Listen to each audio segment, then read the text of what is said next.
mooie knaloranje stampot. De allerlekkerste stampot van de brood wordt makken troch Jan uit naar je wier. Bij het WK stampot koken gie hij met zijn unieke gerocht met de haatprijs naar Hoesta. Maar wat is toch zijn geheim? Ik hanteer de KISS-methode. Dat is keep it simple. Ik hier een lekkere stampot, eigenlijk maar 3 ingrediënten.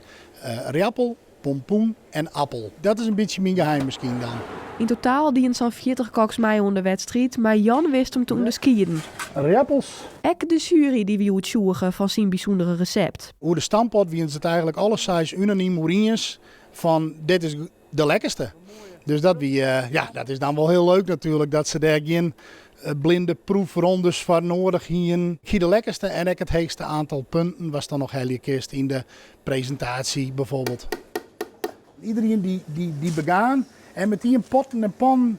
En ik pakte eerst mijn ammerke, beetje alles reinigen erin, sopje, even die werkbankje.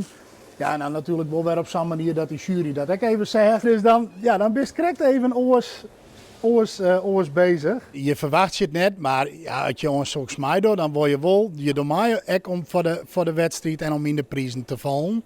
Dus dat en dat het dan lukt, dat is dan helemaal mooi natuurlijk. Even prillen.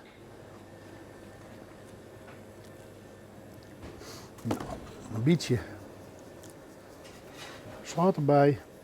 Nevens Jan is het alle jaren heel simpel, maar dan moet het spektakel nog beginnen.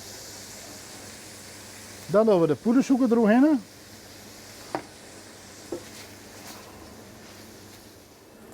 Nou, lekker.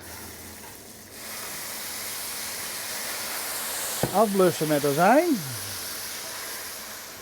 En dan doen we hem lekker zo. En dan hebben we zoetzure spekjes.